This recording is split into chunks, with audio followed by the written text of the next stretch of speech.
साथियों प्रणाम, जय जगन्नाथ। और आज भगवान जगन्नाथ जी के आशीर्वाद से लगातार तीसरे दिन उनके दर्शन करने का आशीर्वाद प्राप्त हुआ है। हम लोग यहाँ पर जन्माष्टमी 6 तारीख को थी। भारत के विभिन्न भागों में कुछ जगह पे 7 को भी मनाई गई है और कुछ जगह पे 8 को भी मनाई जा रही है। तो लगभग ये मान सकते हैं कि लगभग जो है 3 दिन की जन्माष्टमी हो गई है ना। तो तीनों दिन भगवान जगन्नाथ जी के आशीर्वाद से हमें यहाँ पर रुकने का सौभाग्य प्राप्त हुआ, उनके दर्शन करने का सौभाग्य प्राप्त हुआ। और देखिए, आपको मैं बताता हूँ कि ये ऐसी धरती है कि आप कहीं पे भी खड़े रहें, ऊर्जा का आपको अनुभव होगा। मतलब क्या है कि जहाँ पे भी इस तरीके से एक भगवान की शक्ति का रूप विराजमान है, चाहे जगन्नाथ जी हों, मतलब जो 4 धाम है, अगर मैं बात करूँ बद्रीनाथ की, जगन्नाथ जी की, द्वारकाधीश जी की, रामेश्वरम की, एक अजीब और एक सकारात्मक पॉजिटिव शक्ति का अनुभव होता है। देखिए, यहाँ से एंट्री प्रॉपर, यहाँ पर कहीं पे भी खड़े हो जाइए। मैं तो ये बताता हूँ कि भुवनेश्वर यहाँ पे पहुँचने के लिए आपको सबसे पहले भुवनेश्वर आना पड़ेगा। वाया एयरपोर्ट भी आ सकते हैं आप, वाया ट्रेन भी आ सकते हैं। हालांकि ट्रेन डायरेक्ट पुरी में भी आती है। जैसे ही आप पुरी में अपना एक मतलब कदम रखेंगे ना, आपको एक ऊर्जा का आपके अंदर संचार होगा। जैसे जैसे आप भगवान जगन्नाथ जी के मंदिर के करीब आते जाएंगे, जैसे भगवान जगन्नाथ जी का प्रांगण, तो वो ऊर्जा आपकी दुगनी तिगनी हो जाती है। अब देखिए, ये भगवान जगन्नाथ जी की चोटी है, शिखर की चोटी है, और ये सुदर्शन चक्र है और उसके ऊपर झंडा है। ठीक है, और ये झंडा रोज़ यहाँ पे चेंज किया जाता है। झंडा जो है रोज़ चेंज किया जाता है। तो इस मंदिर के बारे में बहुत सारी पौराणिक मान्यताएं भी है, बहुत सारे चमत्कार भी इस मंदिर के बारे में बताए जाते हैं। और मैं बताता हूँ, मैं जैसे ही इस जगह पे एंटर हुआ यहाँ पर, मुझे अपनी ऐसा लग रहा है कि शक्ति का एहसास दुगना तिगना मुझे प्रतीत हो रहा है। और जब आप मेन मंदिर में घुसेंगे तो वो शक्ति आपकी बढ़ती जाएगी। और अंदर भी जब मूर्ति के सामने आते हैं ना, तो इतना सुखद अनुभव होता है, इतना सकारात्मक और इतनी ज़बरदस्त ऊर्जा का संचार होता है, मज़ा आ जाता है। मतलब भगवान के दर्शन करके मज़ा आ जाता है। अब देखिए आप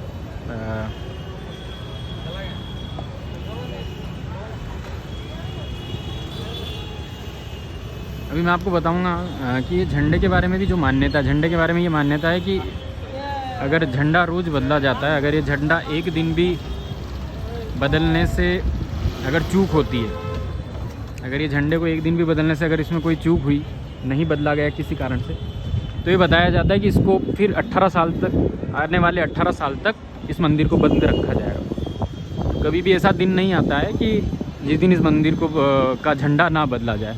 मतलब अपने आप में आप देखिए, इसकी जो ऊंचाई है ना मंदिर की, 214 फीट है। ज़मीन अगर हम काउंट करें 214 फीट है, लगभग 65 मीटर के आसपास है, और बहुत ऊंचाई है। और ऊपर तक चढ़ना इतनी डिफ़िकल्ट बात है, लेकिन भगवान की शक्ति से लोग इतना स्किल्ड लोग हैं जो शिखर तक पहुंचते हैं और ऊपर तक जाके झंडा चेंज करते हैं। और तो अपने आप में बिना किसी सीढ़ी के इतना ऊपर चढ़ना बहुत बड़ी बात होती है, बिना किसी सहारे के। पर शक्ति है, उनका शक्ति है और उनका आशीर्वाद है। जगन्नाथ जी हैं, जगत के नाथ हैं और जगत के पालनहार हैं। इनके बारे में जो मान्यताएं हैं, मैं आपको बताना चाहूँगा कि मान्यताओं के बारे में, इनकी मान्यताएं जो है, जगन्नाथ जी का जो फ्लैग है उसके बारे में बता दिया। अगर ये रोज़ चेंज होता है, अगर नहीं चेंज होगा, जिस दिन 18 साल के लिए मंदिर को बताया जाएगा कि मंदिर जो है उसको 18 साल के लिए बंद रखा जाएगा। इसके साथ साथ ये जो सुदर्शन चक्र है, आप ध्यान से देखिए, सुदर्शन चक्र जो है इसका मुंह मेरी तरफ है। तो आप 2-3 डायरेक्शन से भी देखेंगे ना इस सुदर्शन चक्र को, इसका आपको ऐसा लगेगा कि ये भी एक पौराणिक मान्यता के हिसाब से एक चमत्कार है कि जिधर भी डायरेक्शन से आप देखने की कोशिश करेंगे, प्रयास करेंगे, ये सुदर्शन चक्र आपको अपनी तरफ ही देखता हुआ प्रतीत होगा। तो ये भी एक चमत्कार है, बताया जाता है यहाँ पर, और पौराणिक मान्यताओं के हिसाब से। और कहीं ना कहीं मुझे लगता है इसमें साइंस भी इन्वॉल्व है कि जो झंडा है, फ्लैग का शिखर के ऊपरी पार्ट पे जो झंडा है, वो हमेशा अधिकतर जो है हवा के विपरीत दिशा में बहता हुआ प्रतीत होता है। अच्छा, कभी कभी ऐसा भी हो सकता है कि वो अपनी डायरेक्शन चेंज कर लेता है कभी कभार, लेकिन जो अधिकतर है वो हवा के विपरीत दिशा में बहता है। ये मान्यता है और ये भी एक चमत्कार है यहाँ के हिसाब से, यहाँ के पंडितों के हिसाब से, यहाँ के लोगों के हिसाब से। और आप खुद आके भी इसको अनुभव कर सकते हैं। और ये भी बताया जाता है कि शिखर के ऊपरी पार्ट पर, शिखर के ऊपरी भाग से कभी कोई पक्षी उड़ता हुआ या विमान उड़ता हुआ नहीं दिखाई देता, ना तो पक्षी उड़ता है ना विमान। तो ये भी पौराणिक मान्यता के हिसाब से एक चमत्कार है। लेकिन इसके आसपास तो मैंने पक्षियों को उड़ते हुए देखा है। और मैंने ये जो शिखर है, इसका शिखर पे जो सुदर्शन चक्र है, एक डायरेक्शन से मैंने देखा है कि थोड़ा इसकी विजिबिलिटी इतनी क्लियर जितनी यहाँ से या किसी और डायरेक्शन में जाएंगे, 2-3 डायरेक्शन से जाएंगे तो इसकी विजिबिलिटी बहुत ज़बरदस्त है। लेकिन एक डायरेक्शन ऐसा भी है कि वहाँ से थोड़ा विजिबिलिटी कम हो जाती है। हो सकता है कि मेरे खड़े रहने के तरीके में ही कुछ ना कुछ, वहाँ से देखने में कुछ ना कुछ रहा हो कि एक प्रॉपर एंगल सेट ना हो पाया हो। लेकिन ये सुदर्शन चक्र का ये मान्यता है कि ये, और है भी सही, मैं भी अगर 2-3 डायरेक्शन में जा रहा हूँ, हर डायरेक्शन में आपको अपनी तरफ देखता हुआ प्रतीत होगा। तो ये भगवान का साक्षात चमत्कार है। और इसके साथ साथ झंडा जो विपरीत दिशा में बहता है हवा के, ये भी एक बहुत बड़ा चमत्कार है। तो इसके ऊपर कोई भी पक्षी ना उड़ना, ये भी अपने आप में एक बहुत बड़ा चमत्कार है। और इसके साथ साथ आप देखिएगा कि जो शिखर है ना, शिखर की इस तरीके से इसका आर्किटेक्चर किया गया है, निर्माण किया गया है कि शिखर की जो छाया है ना ज़मीन पे नहीं पड़ती है। ये अपने आप सोचिए कितने स्किल्ड अपने पूर्वज इंजीनियर्स थे जिन्होंने इस तरीके से इसका निर्माण किया गया है। तो पौराणिक मान्यता के हिसाब से इसको भी चमत्कार में काउंट किया गया है। लेकिन ये एक कारीगरी है, ये एक जो हमारे पूर्वज थे इस तरीके से इसका निर्माण किया गया है कि इसकी सीधी जो है सूरज से इसकी जो है इसकी परछाई नीचे नहीं पड़ती है और उसको वो सीधी दिखाई नहीं देती है। तो कुल मिला के ये है कि बनाने की कारीगरी है और हमारे पूर्वजों ने इस तरीके से इसका निर्माण किया। तो इस मंदिर के अपने आप में काफ़ी बहुत सारे रहस्य हैं। और देखिए सबसे बड़ी बात है कि मंदिर का जो भी रहस्य हो, लेकिन शक्ति होती है, भक्ति में शक्ति होती है, आस्था में शक्ति होती है। और भक्ति में शक्ति और आस्था में शक्ति है। तो यहाँ पर आप देखिए कि जो है भक्ति में शक्ति हो गया, आस्था में शक्ति हो गया, है ना। तो यहाँ पर अगर मैं देखा इस तरफ से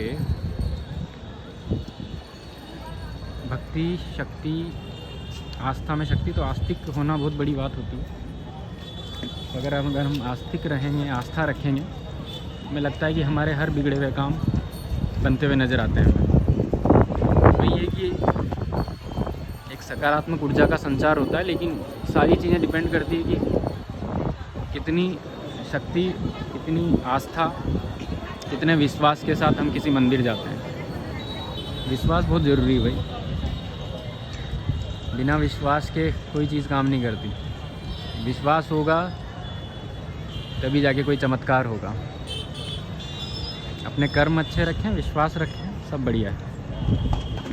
आस्था रहें। और हमेशा ये ज़रूरी नहीं कि जब भी हम किसी मंदिर जाते हैं, किसी को ढोकते हैं, तो वो हमें बदले में तुरंत कुछ ना कुछ दे ही दे। हमने वहाँ पे 11 रुपये चढ़ाए, 51 रुपये चढ़ाए, 101 रुपये चढ़ाए, प्रसाद चढ़ा दिया और मांग लिए करोड़ों रुपए, है ना।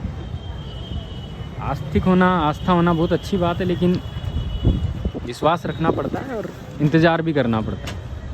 ऐसा नहीं होता कि हाथों हाथ मांगा और तुरंत भगवान ने जो है रिटर्न कर दिया। आस्था रखेंगे। और सबसे बड़ी बात होती है कि इतनी शक्ति होती है भगवान में कि जो भी जीवन में आने वाली विपत्तियाँ हैं, विपदाएँ हैं, वो दूर करने में प्रभु बहुत सहायक हैं। और सहन शक्ति बढ़े और भगवान इतना आशीर्वाद बना के रखे कि जीवन में कोई विपत्ति नहीं आए, और विपत्ति आए तो उसको सहने की सहन शक्ति रहे और आशीर्वाद उनका हमेशा बना रहे, है ना। बाकी विपत्तियां तो जीवन का एक पार्ट है, चुनौतियां जीवन का एक पार्ट है, उतार चढ़ाव जो है ज़िंदगी का एक पार्ट है। भगवान ने खुद ने क्या उतार चढ़ाव नहीं देखे थे क्या?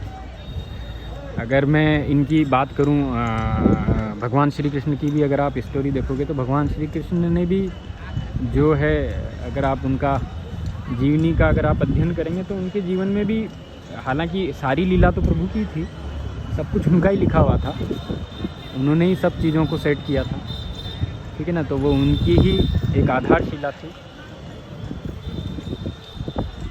लेकिन ये बताया जाता है कि मानव रूप जो श्री कृष्ण जी ने लिया था उनकी भी लगभग 125 साल की उम्र में मृत्यु हुई थी। और हालांकि वो उन्हीं का ही एक प्लान था और एक बहेलिये ने उनके ऊपर तीर चलाया था और उस तीर वो पैर में उनके लगा तीर। और वो ये आज द्वारका और सोमनाथ के बीच में वो जो पेड़ जिससे तीर चलाया था वहाँ पे एक मंदिर भी है। भगवान की उस तीर से पैर में लगने से वो जहरीला तीर था और उनकी एक लीला का पार्ट था। तो उस लीला के चलते फिर उन्होंने अपना देह त्याग किया। और ये बताया जाता है कि जब उनकी मृत्यु हुई थी तो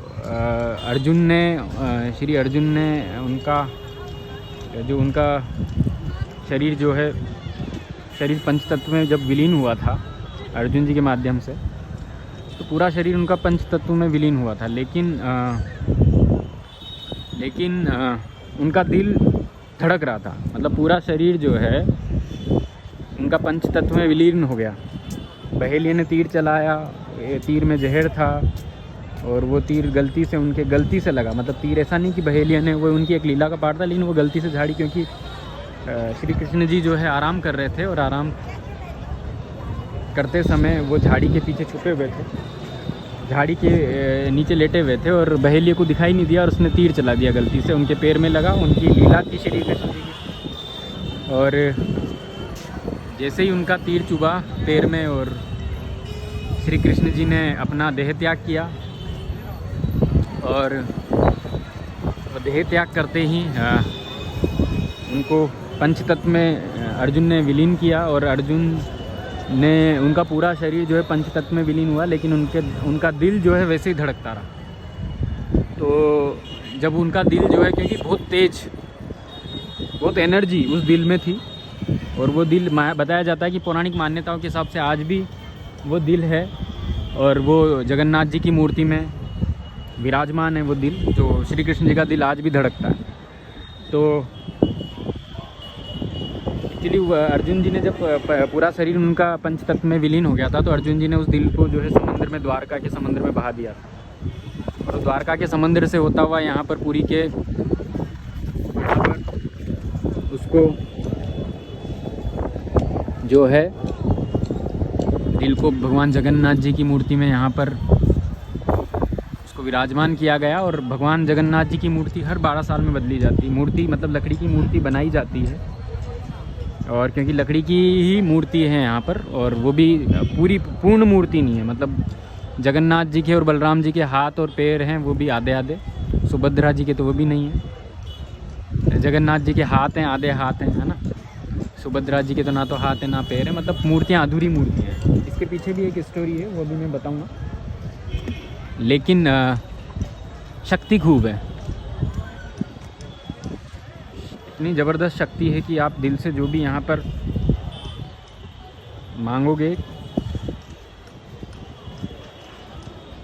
तो भगवान अपने भक्तों को खाली हाथ नहीं लौटाते हैं। और बहुत अच्छा आके लगेगा, बहुत आनंद यहाँ पर मज़ा आ जाता है मतलब आके। तो जो है वो दिल बताया जाता है कि आज भी जो है उसको दिव्य पदार्थ कहा जाता है। जो दिल है उसको दिव्य पदार्थ कहा जाता है। 12 साल में मूर्तियाँ चेंज होती है, बनाई जाती है लकड़ी, नीम की लकड़ी से, लगभग 12 साल में। और उस दिव्य पदार्थ को पूरे शहर की लाइट कट करके, बंद करके, अंधेरा करके मंदिर में पंडितों की आँखों पे, कुछ स्पेशल पंडित होते हैं, कुछ पुराने पंडित अनुभवी की आँखों पे पट्टी बांध के, हाथों में ग्लव्स पहना के उसको दिव्य पदार्थ को, जिसको श्री कृष्ण जी का, जगन्नाथ जी का दिल कहा जाता है, उसको चेंज किया जाता है। एक मूर्ति से, पुरानी मूर्ति से नई मूर्ति में स्थापित किया जाता है। लेकिन ऐसा बताया जाता है कि जब वो उनके आँखों पे तो अंधेरा होता है, जिस समय वो उसको स्थापित कर रहे होते हैं एक मूर्ति से दूसरी मूर्ति में, उन्हें लगता है कि कुछ जान है, कुछ खरगोश जैसा पंडितों को ऐसा एहसास होता है कि कुछ धड़क रहा है, कुछ उछल रहा है। और ये भी पट्टी इसलिए बांधी जाती है, अंधेरा इसलिए रखा जाता है कि उस दिव्य पदार्थ में, उस दिल में इतनी ऊर्जा है, इतना तेज है कि अगर उसको कोई देख लेता है साक्षात, ये पौराणिक मान्यता के हिसाब से, तो वो या तो अंधा हो जाएगा या फिर उसकी मृत्यु हो जाएगी, फट जाएगा। तो इस पौराणिक मान्यता के चलते हैं कभी भी जब भी उसको एक मूर्ति से दूसरी मूर्ति में स्थापित किया जाता है तो एक तरीका होता है, पूरी लाइट बंद करके पूरा CRPF, पूरा एक सिक्योरिटी तैनात होता है पूरे शहर में, उसके तहत उसको वहाँ पर स्थापित किया जाता है। अच्छा, इसकी जो मैं बात करता हूँ, अगर ये क्या इसके पीछे स्टोरी है, जो जगन्नाथ जी के मंदिर की स्टोरी मैं आपको थोड़ा सा बताने का प्रयास करता हूँ।